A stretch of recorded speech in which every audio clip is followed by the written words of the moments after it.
Guys, welcome to my YouTube channel MT Wider.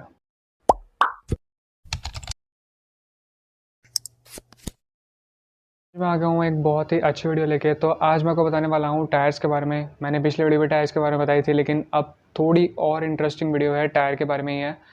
तो मैं आपको बताना चाहता हूँ कि जो टायर होता है, फ्रंट का हो चाहे रियर का हो, वो कितना मैक्सिमम लोड मतलब सहन कर सकता है और कितनी मैक्सिमम स्पीड पे वो मैक्सिमम लोड तक एडजस्ट कर सकता है। तो इसी बारे में हम बात करेंगे। चलिए शुरू करते हैं। बात करते हैं फ्रंट टायर के बारे में। फ्रंट टायर में एक्चुअली होता क्या है कि हम कैसे पता करें कि मैक्सिमम लोड कैपेसिटी कितनी है उस टायर की, किस पर्टिकुलर स्पीड पे, कितने मैक्सिमम स्पीड पे वो पर्टिकुलर लोड कैपेसिटी जो है वो चल जाएगी। इसके अगर ज़्यादा हुआ तो टायर फटने की भी दिक्कत हो सकती है। तो चलिए फ्रंट टायर पे चलते हैं। अब देख सकते हो ये बाइक है मेरी, और अब फ्रंट टायर पे चलते हैं। तो फ्रंट टायर पे आप एक चीज़ देख सकते हो कि ये जो नंबर लिखा हुआ है दैट इज़ 100/80 17 MC 52P। इस पूरे के पूरे सेंटेंस से आपको ये पता लग सकता है कि इस पर्टिकुलर जो टायर है, ये फ्रंट का जो टायर है, उसकी लोड कैपेसिटी कितने तक है, मैक्स टू मैक्स कितनी है और कितनी स्पीड पे ये पर्टिकुलर टायर चल सकता है। तो हम अगर बात करें पहले दो डिजिट की, दैट इज़ 100 और 80। अगर मैं 100 की बात करूं तो 100 इसका मतलब है that is millimetre, 100 millimetre. 100 millimetre का जो इस टायर का जो विड्थ है, यहाँ से लेके यहाँ तक अगर आप इसको नापते हो तो डेट विल बी 100 मिलीमीटर। और मैं बताना चाहूँगा कि 10 मिलीमीटर का 1 सेंटीमीटर होता है, तो डेट मीन्स 100 मिलीमीटर मतलब 10 सेंटीमीटर। 10 सेंटीमीटर का इसका विड्थ है यहाँ से यहाँ तक, ये बताया गया है इसमें। दूसरी चीज़ की बात करूँ दैट इज़ 80। 80 का मतलब होता है एस्पेक्ट रेशो। एस्पेक्ट रेशो का मतलब होता है जो 100 है उसका 80%, दैट मीन्स 80 मिलीमीटर का होगा इसकी हाइट। हाइट हम चेक करेंगे इसके ग्राउंड लेवल से। ग्राउंड लेवल से वो टायर पे डिपेंड करता है। टायर अगर नया है तो आपको परफेक्ट वो बताएगा मिलीमीटर कि कितना मिलीमीटर है। अगर टायर पुराना है तो थोड़ी सी मिलीमीटर में ऊपर नीचे हो सकती है। तो यहाँ से लेके यहाँ तक का हम अगर नापे इसको मिलीमीटर्स में, तो वो 8 मिलीमीटर्स तक, दैट इज़ 80 मिलीमीटर्स तक रहेगा। That means 8 centimetre. 8 सेंटीमीटर की इसकी यहाँ से लेके यहाँ तक की हाइट होगी। तीसरी चीज़ पे आए तो तीसरी चीज़ है इसका 17, दैट इज़ 17 इंच।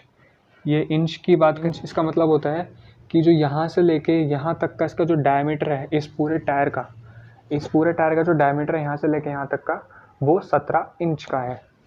अब बात करते हैं 52P। ये सबसे मेन चीज़ होती है। दैट इज़ P का मतलब होता है कि कितनी मैक्सिमम स्पीड पे कितने तक की कैपेसिटी ये झेल सकता है।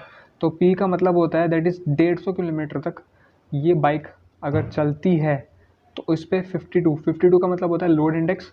लोड इंडेक्स 52 का अगर आप चार्ट देख रहे होंगे लेफ़्ट या राइट साइड पे, तो चार्ट के हिसाब से 200 किलो तक का वेट ये 150 किलोमीटर तक की स्पीड पे झेल सकता है।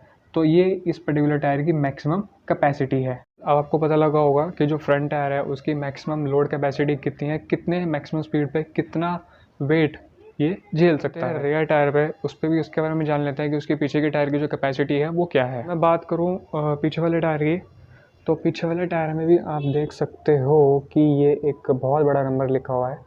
ये देखिए, देख सकते हो that is 140/70 R17 MC 66H। अब स्टार्टिंग से स्टार्ट करते दैट इज़ 140, आपको पता है दैट इज़ मिलीमीटर। 14 सेंटीमीटर का इसका जो विड्थ है दैट इज़ यहाँ से लेके यहाँ तक, ये 14 सेंटीमीटर है, ठीक है। और उसके बाद अगर मैं बात करूँ 140, ये 70 का मतलब होता है दैट इज़ 70%। 140 का 70%, तो 140 का 70% जितना भी है उसका ये हाइट है। वो ऊपर से लेके नीचे ग्राउंड लेवल तक पूरा चेक करना होता है, ये इसकी टोटल हाइट है। तीसरी चीज़ की बात करूँ आर का मतलब होता है जो टायर है ये MRF का रेडियल टायर है, ओके। 17 इंचज़ की बात करूँ तो वही सेम चीज़ है। इसका जो डायमीटर रहेगा यहाँ से लेके यहाँ तक का, वो 17 इंच है। इसके बाद फिर इट इज़ 66X। ये इंपॉर्टेंट चीज़ होती है। 66 का मतलब होता है, 66 का मतलब होता है कि ये जो पर्टिकुलर बाइक है ये 300 किलो तक के कैपेसिटी को ये टायर जो है वो झेल सकता है। और एच का मतलब है कितने मैक्सिमम स्पीड पे, 210 किलोमीटर पर आवर की स्पीड पे, डेट इज़ एच का मतलब होता है 210 किलोमीटर। चार्ट मैं आपको दिखा दूंगा, लेफ्ट एंड राइट साइड में आपको शो हो रहा होगा चार्ट, तो आप वहाँ से चेकआउट कर सकते हो। गाइस अब आपको पता लगी गया होगा कि फ्रंट और रियर टायर का आप कैसे अपनी टायर की मैक्सिमम स्पीड कैपेसिटी और मैक्सिमम लोड कैपेसिटी पता कर सकते हो। अगर आप इस वीडियो को देख के अगर आप अपनी बाइक का टायर वगैरह चेक करना चाहते हो तो प्लीज़ ज़रूर चेक करिएगा और मुझे बताइएगा कि आपके टायर की फ्रंट की और रेयर की जो मैक्सिमम लोड कैपेसिटी और मैक्सिमम स्पीड कैपेसिटी है वो कितनी है। नीचे कमेंट कर सकते हो।